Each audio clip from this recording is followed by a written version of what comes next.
Professeur Didier Raoult, quelle est l'évolution de l'épidémie actuellement? Quelle est sa place dans l'histoire des crises sanitaires? Alors, l'évolution de l'épidémie, comme vous la verrez, pour nous, l'épidémie est en train de disparaître progressivement. Donc, on avait au maximum, au pic, on a eu jusqu'à 368 cas nouveaux par jour. Et là, actuellement, on est plutôt dans la zone de 60-80 par jour. Donc, il y a une diminution très, très significative du nombre de cas détectés et encore plus significatif chez les gens qui viennent se faire détecter alors qu'ils sont asymptomatiques. Donc il est possible, c'est une des possibilités que j'avais évoquées parmi d'autres, que l'épidémie disparaisse au printemps et que d'ici quelques semaines, il n'y ait plus de cas pour des raisons qui sont extrêmement étranges, mais qui sont des choses qu'on a l'habitude de voir pour la plupart des maladies virales respiratoires. Donc c'est assez banal. Si on essaie de replacer ça dans le cadre des épidémies, des crises sanitaires, vous voyez, on peut mesurer les crises sanitaires avec ces images. Vous voyez les crises sanitaires d'été, vous vous rappelez la canicule de 2003, la canicule de 83 que j'ai vue, vous voyez que l'été, si vous surveillez au fur et à mesure, vous pouvez détecter les crises sanitaires très aisément. C'est une des propositions que j'avais fait quand j'avais fait un rapport au ministère de la Santé. Son cabinet, la DGS ne voulait pas en tenir compte et malheureusement c'est ce qu'il faut faire parce que ça permet de détecter les vraies crises sanitaires. Donc si on essaie de voir si actuellement la crise sanitaire a une incidence sur la mortalité en France, la réponse est non.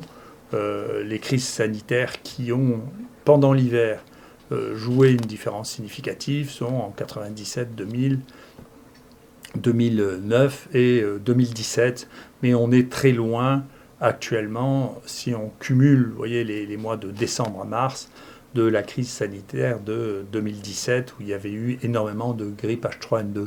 Il se trouve que cette année, il y a eu beaucoup moins de grippe et beaucoup moins de VRS, ce qui fait que l'augmentation de la mortalité liée à ce nouveau virus n'est pas visible significativement dans l'ensemble de la population. Bien entendu, il y a d'autres phénomènes, c'est multifactoriel, mais on ne peut pas dire, c'est que j'ai horreur de prédire, mais quand même j'avais prédit que cette crise sanitaire ne modifierait pas l'espérance de vie des Français. C'est le cas, on fera les comptes, pas plus que d'ailleurs en Chine, 3000 ou 4000 morts ne modifient l'espérance de vie des 1,3 ou 4 milliards de Chinois dans l'année. C'est pas vrai. Donc c'est, encore une fois, c'est bien de faire face aux crises sanitaires, de les gérer. Il faut les gérer sans angoisse, sans inquiétude, en étant le plus professionnel possible, en gérant les choses au coup à coup, en essayant de diagnostiquer, isoler et traiter les malades pour éviter qu'il y ait plus de morts qu'ailleurs. Voilà. Et donc ça, c'est un point qui me paraît très important. Sur le plan du traitement, où en êtes-vous? Sur le plan du traitement, nous, on est très contents. On est maintenant, ce qui est souvent le cas, quand on s'attaque à un problème, on a très généralement, rapidement, la plus grande série mondiale. Donc c'est le cas de pratiquement toutes les maladies sur lesquelles on s'est attaqué. Il y en a une dizaine comme ça, dans lesquelles on a la plus grande série de malades mondiales. Voilà. Et donc je pense que sur le Covid, on arrive maintenant probablement à avoir la plus grande série mondiale dans un seul centre, avec... donc ici, on a testé 76 000 sérums de 32 000 patients. 4 296 étaient positifs. On a traité ici à l'IHU Méditerranée infection plus de 3 000 personnes. 2 600 ont été traités par notre protocole hydroxychloroquine plus azithromycine, dont 10 sont morts, c'est-à-dire on confirme qu'on a une mortalité qui est inférieure à 0,5% pour l'instant, ce qui est un des résultats, ou le résultat le plus spectaculaire actuellement au monde. Voilà, donc on est très content. Les thérapeutiques, d'ailleurs cette thérapeutique, qu'elle soit ou qu'elle soit pas, elle est tellement spectaculaire, en réalité, les gens ont tellement de facilité à voir que ça fonctionne, qu'elle se répand. Et il y a des analyses qui sont faites en particulier par un institut de sondage des médecins qui s'appelle CERMO, qui montre que dans le monde entier, chez les médecins qui ont en charge ça, le premier traitement de tous actuellement, c'est l'azithromycine dans 50% des cas, et l'hydroxychloroquine ou la chloroquine dans 44% des cas. C'est massif. Ça veut dire que les praticiens adoptent ça parce que tout simplement ça marche. Et d'une manière très intéressante, et qui donnera probablement à réfléchir aux gens sur la méthode, est sorti un papier sur Remdesivir dans le New England qui est un défi à toute méthodologie, puisque pour la première fois, on ose publier une étude où il n'y a pas de comparatif. C'est-à-dire on ne compare ce traitement à rien, pas même historiquement. Donc c'est extraordinaire.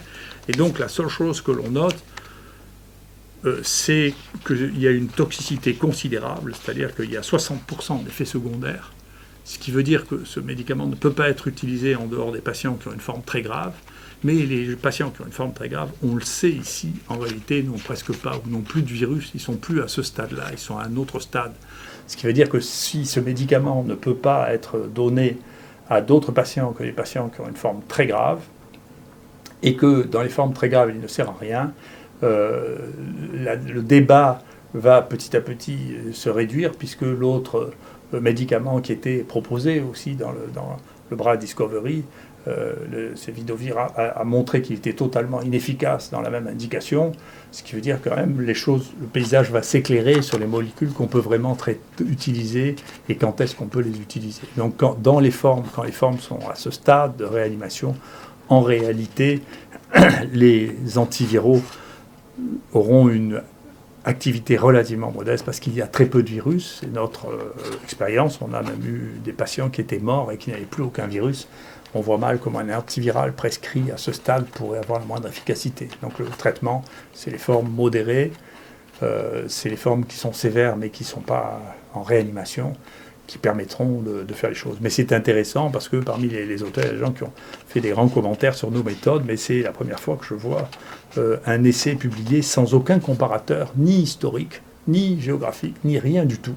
C'est juste dans je ne sais combien de villes dans le monde, on a donné un peu de Remdesivir à des gens qui étaient malades, et avec tout ça, peut-être avec un ghostwriter, c'est-à-dire un auteur ad hoc, a réuni toutes ces données avec très peu de données biologiques pour dire, écoutez, voilà, on a donné du Remdesivir.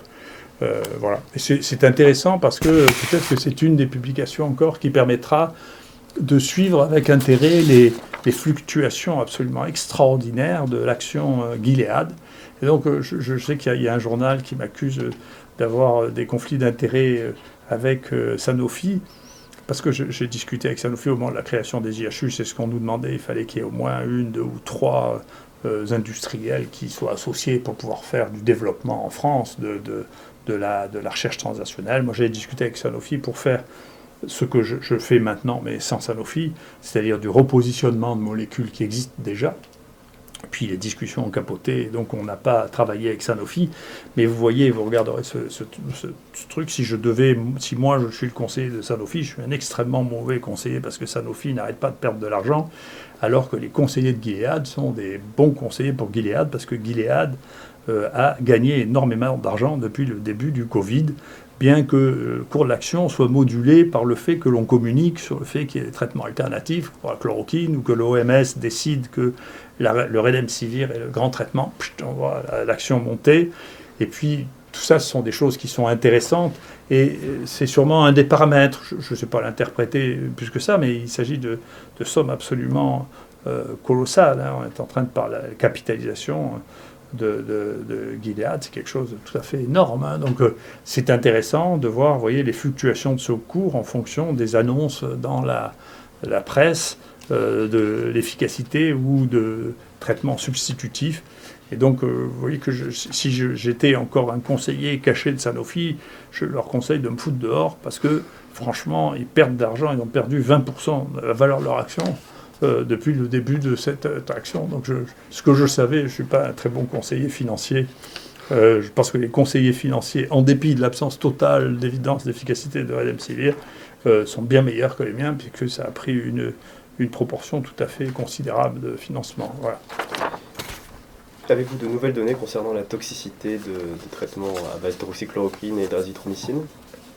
On a vu, là maintenant, nous avons sur les... Alors, on fait ça, bien entendu, avec nos amis cardiologues. Il y a quelques personnes dont ils nous ont dit, écoutez, ceux-là, on préférait que vous ne les traitiez pas. Alors, on ne les traite pas. Ça ne représente pas grand monde, mais ce n'est pas la peine de prendre des risques qui sont inutiles. Et deuxièmement, sur les 2600 que nous avons inclus, nous n'avons eu aucun problème, ça commence à faire beaucoup quand même, 2600. Donc je pense que, vous savez, tous ces débats au début, quand on commence, moi je continue à penser que le premier travail qu'on faisait méthodologiquement, rien à voir avec celui de New England, il y avait un groupe extérieur géographique qui était Nice, il y avait la comparaison, il y avait un point de comparaison qui était le portage viral, alors que dans le papier de New England, il n'y a aucun point de comparaison. Bon, on ne regarde pas la guérison, on ne regarde pas ni clinique ni viral. Et puis, il y avait une comparaison interne entre hydroxychloroquine et hydroxychloroquine plus azithromycine. Moi, ce qui me frappe dans la situation actuelle, c'est que la mortalité actuelle dans les pays les plus riches est beaucoup plus importante que soit dans l'Est du monde, la Chine, la Corée, les pays de l'Est qui sont riches aussi, mais qui ont une mortalité plus basse, soit dans les pays les plus pauvres. Et donc on finit par se demander si avoir une industrie avec des médicaments extrêmement nouveaux est devenu un avantage ou un inconvénient dans ces conditions. C'est-à-dire que les gens en Afrique, ils n'ont pas beaucoup de choix, donc pour eux, ça ne leur pose pas beaucoup de problème de prendre du Plaquenil et de l'azithromycine, ça ne coûte rien. Tandis qu'en France, il y a une lutte extrêmement brutale contre l'utilisation de médicaments simples et non coûteux, dont je ne sais pas si cela a des conséquences sur la mortalité en France, mais c'est une bonne question. Et en tout cas, nous, quand on voit la différence de mortalité à Marseille comparée à des autres sites en France avec une population et un état de l'épidémie comparable, on peut franchement se poser la question de savoir si c'est mieux de prendre des vieux médicaments qui marchent ou des nouveaux médicaments dont on n'est pas sûr qu'ils marchent et dont on sait qu'ils ont des complications et des effets secondaires très importants. Merci.